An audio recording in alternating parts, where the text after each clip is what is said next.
What it do, YouTube, man? It's your boy Cam, man. I'm back at y'all with another video, man. You can see with the title. Got back at y'all with some more weather, man. I know it's been a little minute since I've done some weather. Today, man, we're doing the big one, man. We got the El Reno, the largest tornado in recorded history. I've actually been looking forward. I've been excited about doing this one because I know this was. I've reacted to a good amount of big tornadoes. I've done Joplin, I've done Tuscaloosa, I've done more. I've done both of them more. The 1999, 2013, a lot of different ones. But Gerald, Texas. I think the last one I did, I think was Gerald, Texas. That might have been the last one I did. It might have been Gerald, Texas. But yeah, man. This is always my favorite time doing weather reactions, man. I love reacting to tornadoes. Tornadoes have always been a fascinating thing to me. But yeah, man, today we're doing the El Reno. Yeah, this should be good video. It's about 30 minutes long, not too long. Nice little doc. But yeah, other than that, man, hope y'all enjoying y'all weekend. Well, hope y'all enjoyed y'all weekend. And yeah, man, let's go ahead and y'all know what to do. Make sure y'all like, comment, subscribe. Make sure you hit that post notification button, man, so you know your boy posts. Make sure y'all follow me on my socials. They're down in the description box. And yeah, man, let's go ahead and hop into this video, man. Let's get it. Hey, y'all, I ain't gonna lie, I'm sorry. The last, 2 minutes is missing from the video. I don't know what happened. So basically, I'm just letting y'all know ahead of time, you know what I'm saying? Obviously, I reacted to most of the video, so I'm just saying the meat of the video I reacted to, just basically is what I'm saying. So basically, it's still basically a full reaction. It's just, I think, the last 2 minutes of video was missing. I don't know what happened to it. But, yeah. Other than that, man, hope y'all enjoyed the video. Appreciate it. This is the largest tornado in recorded history, heading straight for storm chasers desperately trying to escape. In just a couple of minutes, this monster would become one of the strongest, most infamous tornadoes in modern history. That shit crazy.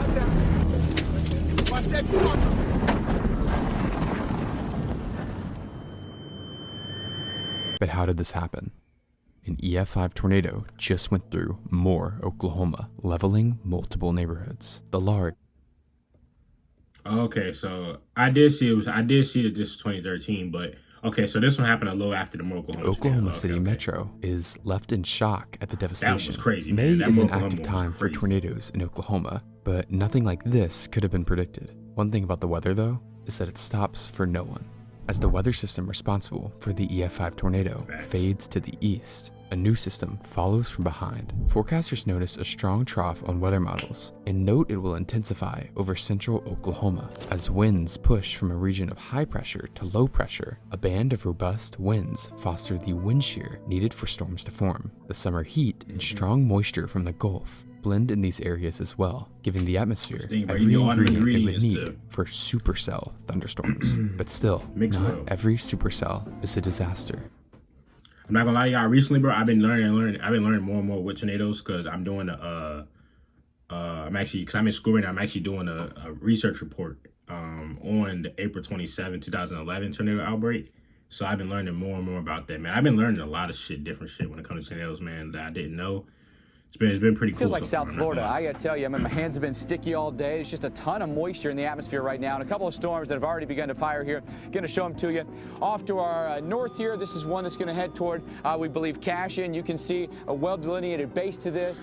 So we're going to have to position ourselves in a way that lets those storms slide by us, where we can kind of avoid the larger hail cores because they've already put down some big hail. Hundreds, possibly thousands of chasers have chosen today to chase storms. I mean, it was perfect. Right in the middle of Tornado Alley, summer had just rolled around, and a huge tornado had just occurred in the exact same area, enticing chasers with the prospect of another potentially historic event. With the risk directly situated on central Oklahoma, storm chasers needed a good place to sit and wait, while still avoiding traffic from the huge Oklahoma City. To the west of the Oklahoma City Metro, the town of El Reno presented itself as the perfect target for chasers, with the El Reno area packed with chasers. At 4:30 p.m., a blip on radar appears, and then a couple more.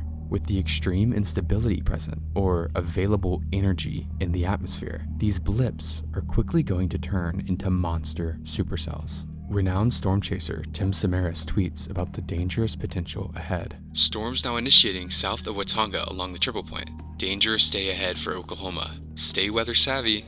Tim is chasing with his group, Twistex. His son, Paul Samaras, and a close colleague of his named Carl Young accompany him as part of the team. Their goal? Get life-saving data of tornadoes using instruments like pressure probes. In fact, back in 2003, Tim had set the world record for the lowest pressure drop ever recorded in a tornado, and he was out there to do it again, risking his life for the safety of those around him. Still dreaming about study abroad? Stop scrolling and start planning. Different, dog. Enter to win a free CIE. By 5 p.m., many of the cells are spinning and producing massive hail. This would be the start of the storm's dangerous behavior. It's not long until they begin to merge into one giant complex, with the southernmost storm becoming dominant. This dominance allows it to tap into atmospheric ingredients more efficiently and spin tighter than the others. Rapid rotation encompasses the base of the storm, and a large wall cloud forms. This wall cloud highlights the mesocyclone of the storm, essentially the portion capable of producing a tornado. Right here, we're just south, about 2 miles, and maybe a mile west. That's a crazy wall cloud. Wall clouds always look mad scary to me. I ain't gonna lie At to you. 6:01 p.m., the first report of a tornado I think they look appears. scared to anybody, When exactly but- this tornado actually touched down, however, is a little murky, as the actual base of the storm is enormous. Instead For me, it's just look how dark it gets. Like, you see how it could go from and that's the strange about tornadoes too. Like, it can go from like just a sunny day, cool day, you chilling, you think it's a good day ahead, and then just some shit like this happens, bro. Just look how dark it is. Like, of a thin funnel emerging from the spinning clouds, dust began to swirl randomly underneath the entire storm. While currently weak, it's obvious that something big is about to happen. It's just a matter of when. At 6:03, a small funnel stretches to the ground before lifting back in the air. Okay, guys, I think that's getting close. It's down. Down right behind the trees. On the ground. Another small funnel on the ground. We got multiple vortexes. Multi-vortexes. It's moving away from us. We're good. We are in a perfect Yeah, what about spot. lightning? This is our first look at what is called a sub-vortex.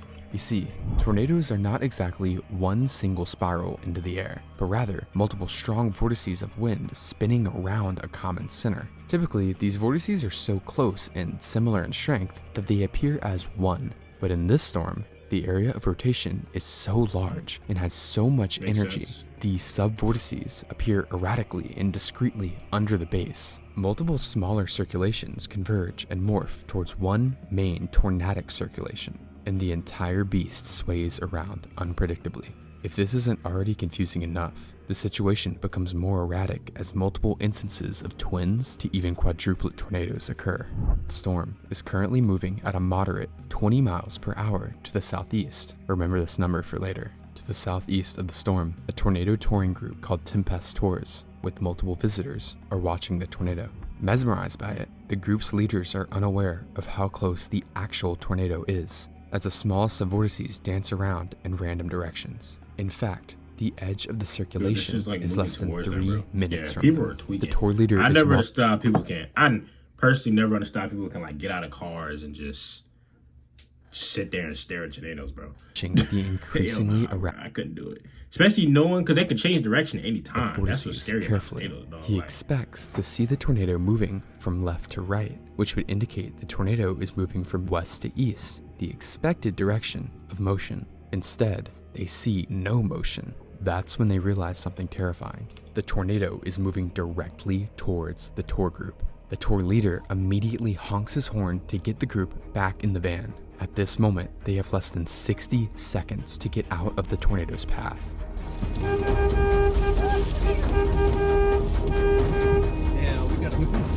you could see that shit. Yo, you could see that shit growing too. You can see that motherfucker growing too.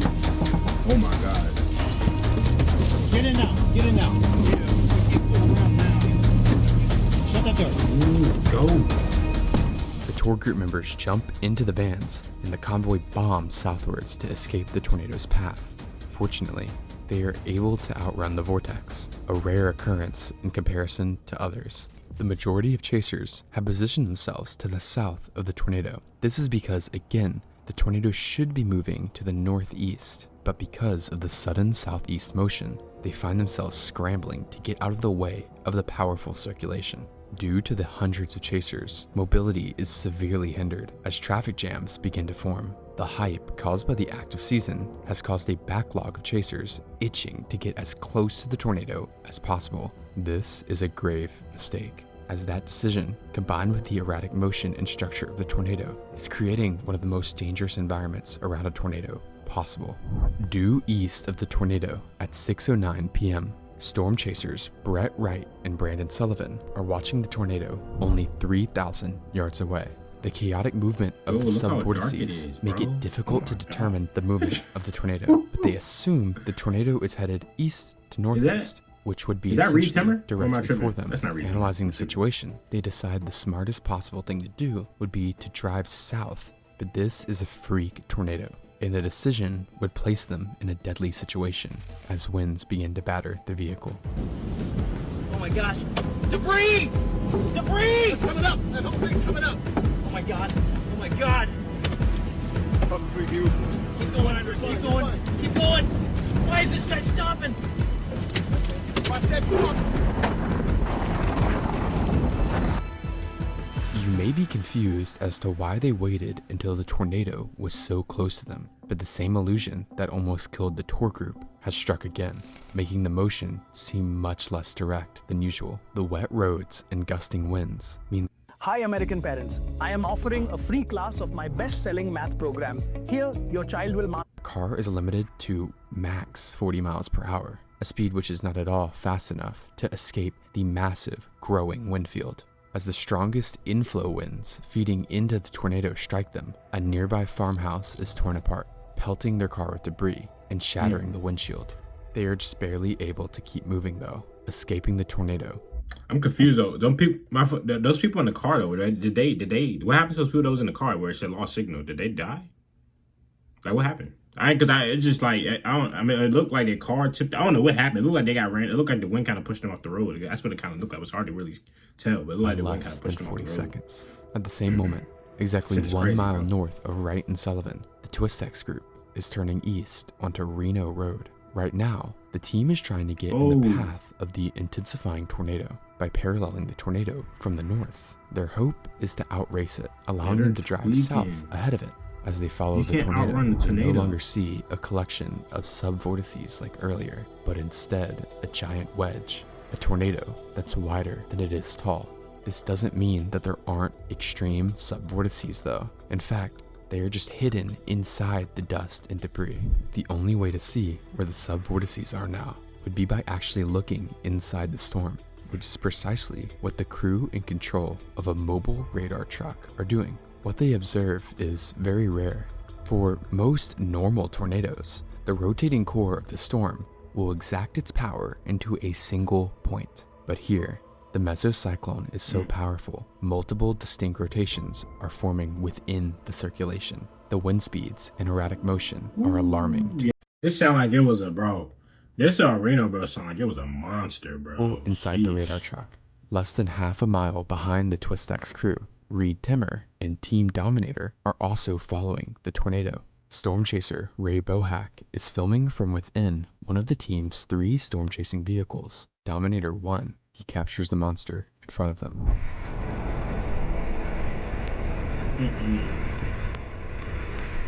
A massive wedge tornado can be seen in the center of the screen, with Team Twistex just up ahead, right next to the tornado.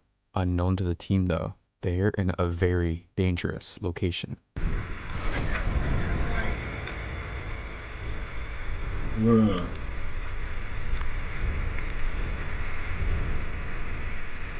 I'm tweaking.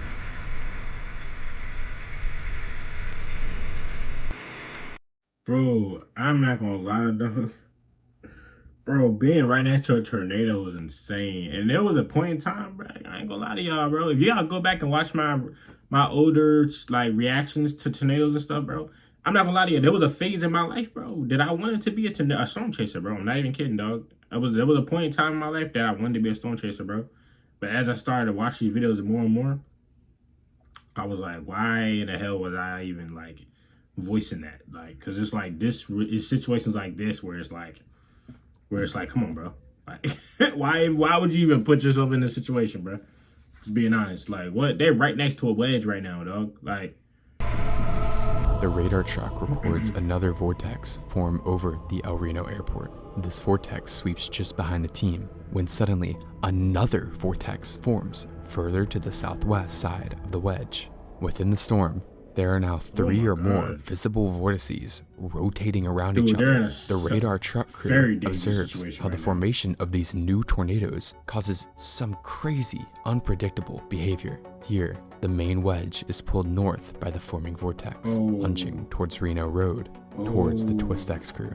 Inside Twistex's vehicle, Paul Samaras has a video camera and is capturing the encounter. While the footage they recorded is lost, the dialogue of the three crew members has been transcribed. Carl Young urges Tim to continue east to get ahead of the tornado. We could pass it right now, Tim. It's no problem. Really. I mean, I have a clear shot. But Tim realizes something's wrong. We've got debris in the air. That's the problem. As the wedge curves towards them, the outer bands begin to impact them, pelting the car with debris. We've got to turn to the north. That's good. We're gonna follow it around to the north and get out of here. They turn north onto Reformatory Road, battling 70-mile-per-hour winds feeding into the tornado.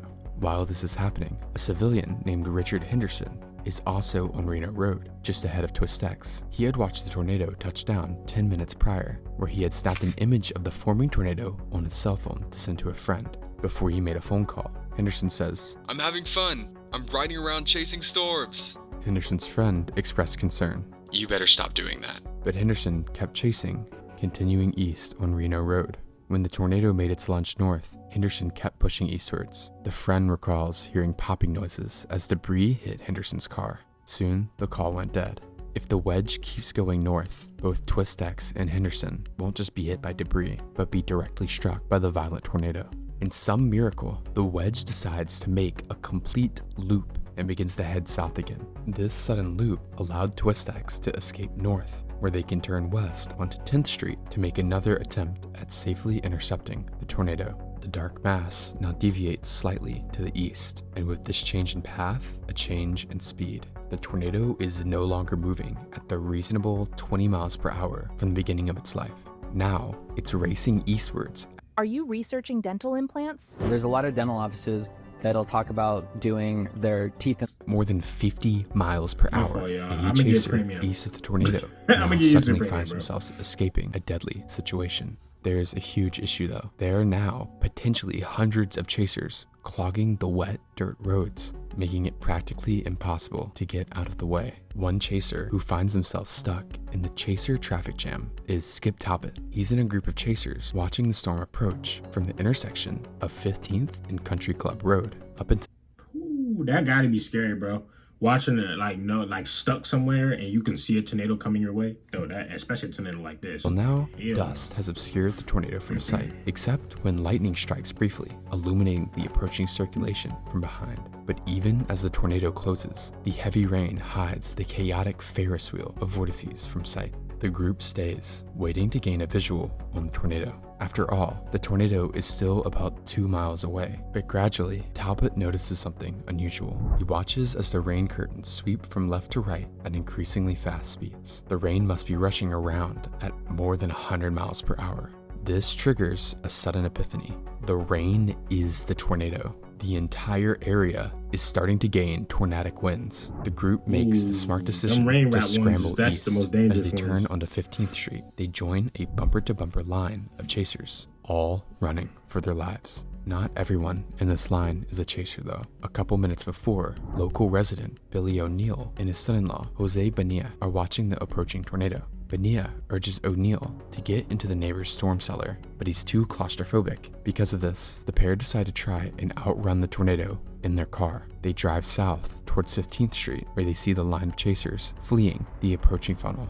O'Neill stops and waves on the chasers, even as the tornado approaches closer and closer. Eventually, the last car passes, and they're able to turn onto 15th Street. But the tornado is moving way too fast. Unfortunately, there's no chance of escape. Ahead of them, they see a pickup truck turn south onto a dirt road. Inside is the driver, Dustin Heath Bridges, and passenger Wyatt Mindeman. They have both been caught in the storm whilst heading towards the nearby town of Yukon. O'Neill follows them in a last-ditch attempt to get out of the tornado's path. It's too late though. Power lines are brought down onto Bridges' truck, trapping both cars as the tornado overtakes them. Bonilla recalls, all the windows blew out. We started rolling. It was like slow motion. Both cars roll at least 150 yards before they come to a stop, right side up on a completely different road. Bonilla climbs out of their door and hears screaming from Bridges' pickup. He runs over to find Bridges hanging out at the door by his seatbelt. Mindeman is sat with a crushed leg, unable to help him. Bonilla rushes back to O'Neill to get help, but when he arrives, he realizes O'Neill has passed away. Bonilla grabs a piece of broken glass to cut Bridges free from his seatbelt. Paramedics soon descend on the scene, but when they arrive, Bridges has gone unresponsive. He and O'Neill are pronounced dead at the scene, the first deaths attributed to the tornado. 1 mile north on Reno Road, there is another line of chasers fleeing eastwards. The last person in this traffic is the previously mentioned Richard Henderson. Henderson was able to make ground on the tornado when it looped behind him, but now it's closing on him again. The crowd of vehicles now converge on Highway 81, a major road running north to south. Here, many chasers make a life or death decision, continue east and hope they can outrun the tornado on the dirt roads, or turn south onto Highway 81 and hope they can outrun the tornado before it hits them. Skip Talbot and Richard Henderson make the decision to continue fleeing east at the same. Also, I'm not gonna lie to y'all. I must say, bro, the editing on this video is crazy. I ain't gonna lie. Shout out to Snedo TRX. Time, Editing on half this a video is mile crazy. north of Henderson, a group of chasers from the Weather Channel are about to make a different decision. A decision that may be the biggest mistake of their lives. The Weather Channel team is made up of 3 vehicles. The lead vehicle is driven by Kevin Parrish, which is then followed by a vehicle named the Bettsmobile because it is operated by Mike Betts, a Weather Channel reporter. Betts' producer, Austin Anderson, and a cameraman named Brad Reynolds also accompany him. The convoy stops just north of Reno Road so Betts can make a live broadcast as the tornado approaches from the southwest.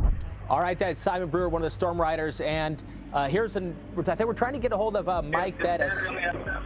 He's out there in the field. I believe this is the Mike shot here. That's the tornado hunt team. Hey, Mike, I think he's just now Well, he's plugging got a in. tornado behind him. Yeah, Mike, can you hear us?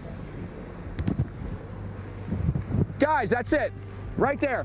There's the tornado. We are just north of Union City, south of El Reno, south of I-40. Cops have blocked off 81 at this point and not letting traffic go southbound because the path of the tornado could come right over top of Union City or pass very close to it. Look at that monster. This is a huge tornado. If you live in Union City, south of El Reno, you have to take shelter. We may actually quickly try to get in our cars and get south of this. That'd be the safest place to do that. I think we have to go now in order to stay ahead of this and not get run over by it. So guys, I think we're gonna get back in our cars. We're gonna try to keep our cameras on top of this and we're gonna roll just to stay safe, okay? We'll be back with you in just a minute, but huge, violent tornado right now approaching Union City, south of El Reno, Oklahoma. Their decision to drive south seems like a reasonable idea. To their north and west, giant, record-sized hail is falling. Traveling east would keep them in the potential path of the tornado, so booking it south towards clear air is by far the most appealing option. Sadly, once again, illusions hide the danger they're about to. I haven't been to the grocery store in months because this delivery service offers hundreds of high-quality themselves in. You see, the tornado is so large, it seems like it's barely moving yet again. But again, when a tornado doesn't appear to be moving, usually it's moving towards you. This illusion likely makes the team believe they are directly in the path, prompting the Weather Channel convoy to head south rather than stay put. The truth is, the tornado is now racing due east at 55 miles per hour, but it's not just moving at 55 miles per hour, because as well as this, the tornado's size is expanding faster now than any tornado in history. In less than 60 seconds, the wind field expands from 1 mile to 2 miles in width. This means the tornado is literally expanding towards Highway 81 at 30 miles per hour. Combining these values, the tornado's forward speed is coming directly at them at over 80 miles per hour. As the convoy begins to drive south, they quickly realize their mistake. The rain begins to clear, once again exposing the erratic multi-vortex core. The funnel is smaller in size now, but the contraction of the core has actually made the winds stronger. Aerial imagery from after the tornado shows the path of scouring the tornado was creating at this time. But even though the funnel is nearly a mile away, the wind field is beginning to cross the highway ahead of them. They pick up speed, traveling south at over 70 miles per hour, but still, the tornado is outpacing them. Parrish watches as dozens of vortices sweep towards them. It's now less than 300 yards away. Winds into the storm suddenly spike to more than 120 miles per hour, lifting and slamming his car into the central divider before sucking it into the roadside ditch. Behind him, Beth's filming.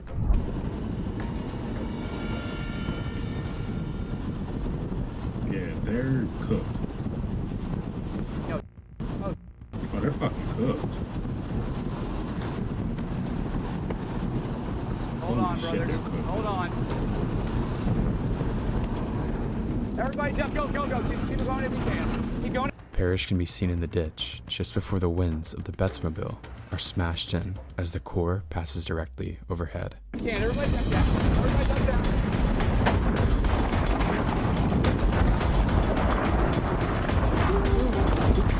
They're cooked.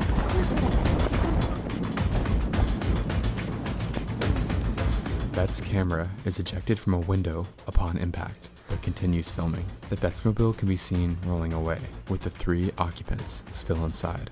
To the north, a separate tour group operated by Randy Walton is attempting to navigate through the traffic jam of chasers on Reno Road. Their tour group is about 30 seconds ahead of Henderson, but instead of continuing east like Henderson, they turn north. 50 seconds later, they approach the intersection of Highway 81 and a road named Reuter Road.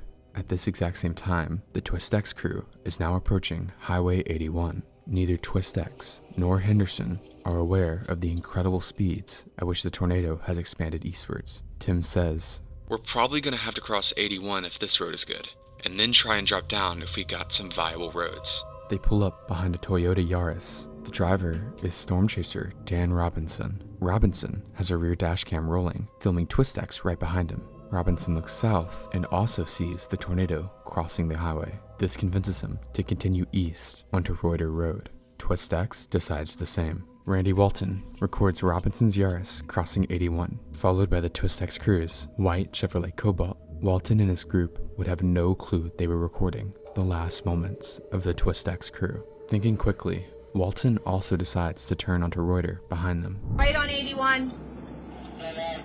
Yeah. Copy.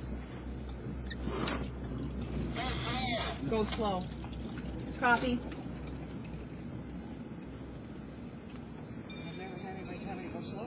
Go to the highway, back where we came from and go keep going where we're going. Turn around? 10-4, turn around, and then we're going to go back the exact same way we were just going. This decision to turn around, without a doubt, saved their lives.